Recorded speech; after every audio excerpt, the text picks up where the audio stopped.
Welcome to the Rim Break Rodeo. We hope this video helps. You already have SSMS and VS Code installed. Now connect them. First, confirm your SQL Server instance is running and TCP/IP is enabled in Configuration Manager.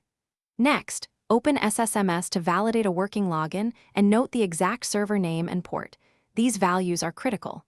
Then launch VS Code and install the MS SQL extension. Once done, restart VS Code so the extension registers. Make sure you have Windows Authentication or SQL credentials ready before continuing. You will create a connection profile in VS Code now. Open the command palette and run MS SQL. Connect, then choose to create a new profile. Enter the server name and port exactly, select SQL Login or Windows Authentication, and provide database and credentials. Save the profile so you can reuse it. Profiles are stored in Settings JSON. Once saved, connect and watch the output and problems panels for messages. If prompted, accept enabling IntelliSense. This speeds up queries and schema lookups. You're ready to run queries from VS Code.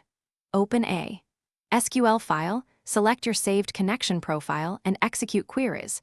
Results appear in the Results pane and can be exported as CSV or JSON. Use IntelliSense and go to Definition to navigate tables and procedures. If something goes wrong, check the firewall and ensure the SQL Server port is open. Confirm the instance name and auth type, and verify the SQL Server browser service is running.